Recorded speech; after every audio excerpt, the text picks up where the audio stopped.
Here we go, 165 pounds. You got Paul Illicete out of Nassau. He's in the orange singlet. And Seth Brossard from Rochester. They're in the white singlet. White singlet has that red ankle band, so they're red on our scoreboard. And again, Nassau is currently in the lead of the team score, 14-6. This is the National Junior College Dual Meet Championship. This is the finals. Long 2 days of battles here in Louisville. NWCA has done a great job of bringing all these teams in and letting them battle it out to figure out who's number one. Forget the rankings. Forget what it says online. Let's just throw it down on the mat here and see who's really number one. This is the dual meet championships. The individual championships coming up in March. Ref stops the action there. These guys are clubbing and banging a little too much. He didn't want to get out of control. 165 pounders pack a little bit more punch. These guys are getting a little bigger and bigger. Lots of action. Illicete, I hope I'm pronouncing that wrong, is deep on a single. Trying to move him, trying to get to that ankle. He gets it jacked up. We're on the edge. No points yet. And down goes Brossard. A quick 2 points, a minute 45 left here in the first period.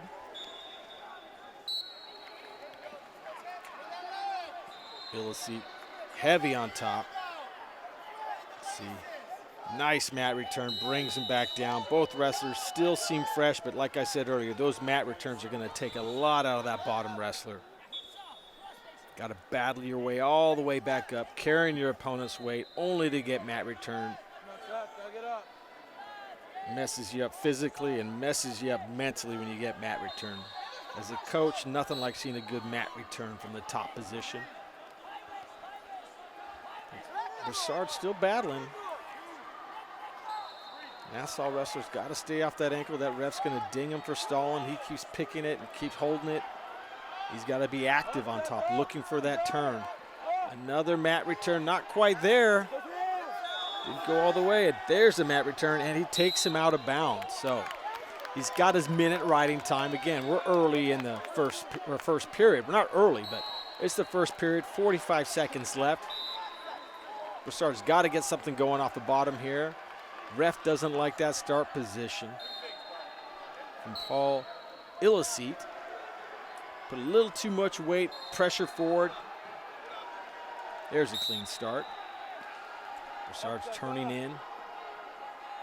Hand fighting. It's about the third nice mat return we've seen just in this bout. Get his head up. Hand fighting. Less than 30 seconds left. Right out here would be huge for Illicete, and he's not going to get it. So we're at 2-1. Brossard finally gets his one-point escape. Comes out, seems to give him a little burst of energy. He'd love to finish with a takedown here. He's snapping, heavy, active, definitely. Turn it on to be the active wrestler. Illicete takes a half shot, almost gets caught underneath, but battles his way out. His headgear is just all over his face. Time runs out. That's how the first period is going to end. 2-1 for our Nassau wrestler. Minute 24 riding time. He defers. Brossard chooses down. So we're at 2-1 entering the second period. Team race, team score. Nassau's up 14-6 over Rochester. Still got several matches to go. This is the sixth bout of 10 with 165. So tries a quick burst, but again, Illicete gets that tight waist, that right on the left side. He's got a leg right in now, so I hadn't seen this yet. See if he can do anything with it. He seems to be falling to his hip. Might put himself in some trouble here. Clears his leg and comes back on top. He had that wrist, cleared his leg, and kind of secured himself back to some decent position. But again, you can see his left leg there scooping Brossard's leg, almost pulling him into a leg right, but never quite getting him there. So it just might be the way he rides. And like that, Brossard's now out. So we're tied up. Scoreboard's 2-2. Illicete has almost 2 minutes of riding time. That's definitely not locked up yet. That can be brought back down, and Brossard seems hungry. He's coming at him. Illicete slowly makes his way back to the middle. Maybe trying to get a couple puffs of air in. As he slowly made his way back in. Brossard definitely the active wrestler here. You just got to set it up, get to a clean shot. A lot of snapping, pushing, pulling, but walks right into a double. Gets taken down. That's got to hurt when you're feeling good, feeling fresh, and then you get taken down. So he's now down 4-2. Riding time moving over 2 minutes for Illicete. Under a minute left here in the second period.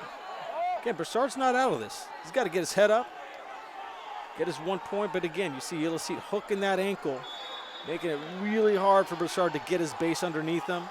He's got a wrist, he's got a little 2-on-1. He'll come out and hook that ankle and scrape him and pull him around, flatten him out. Not doing much to try to turn him, but definitely making it hard on Brossard to get up. He's got that heavy ride on the right side there. No points yet, so close, had the block broken.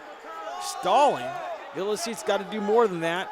He's been dinged for stalling, now he's holding the leg. The ref's gonna count, and like that, time runs out.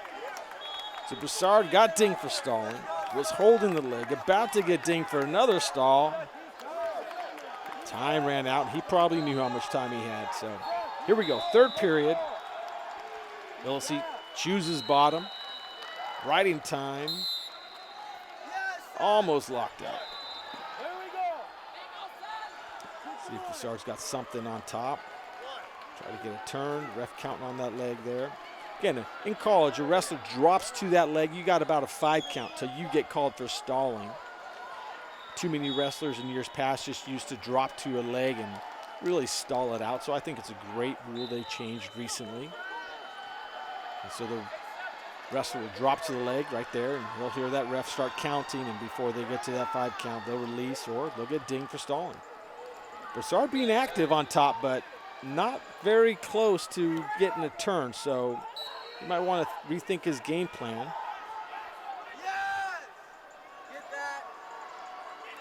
Illicete kind of laying there. I see a stall call coming his way. He better improve. Ref's down there looking at him. He's about to ding him. You can tell it's coming. Illicete might think this has turned into a freestyle match the way he's laying on his belly, but he also knows he's winning. We'd have to get dinged a lot to get pulled back into this match. 45 seconds left. We go out of bounds. So we're at 43 seconds left in the third period. Brossard does seem to have the energy level on his side, but the score is not on his side. He's losing 4-2. Riding time still an advantage for Illicete. Brossard rides him out. He'll take that riding time down, but he's got to turn him. He's got to do something else, because just riding this guy out is not going to get the victory for him. Less than 30 seconds. All right, here we go. He's going to cut him. We're on our feet. He gives Illicete the 1-point escape and runs him off instantly. Gets that stall call. There's a 1-point stall call for Brossard. So we're at 5-3. Quick takedown and ride out. We tie it up. All right, riding time's now locked. He's got less than 15 seconds. He needs something more than a takedown. Takedown to his back. Takedown in a stall. In 5 seconds here, doesn't look like it's going to happen. Illicete's going to do just enough to hang on and secure that victory. 5-3 with riding time. 6-3. That's going to give another 3 points to Nassau. Push their lead, the team lead, 17-6. 17-6 lead as we're moving into the final 4 bouts. I tell you, Brossard had him on the ropes. Couldn't get that takedown to finish it out.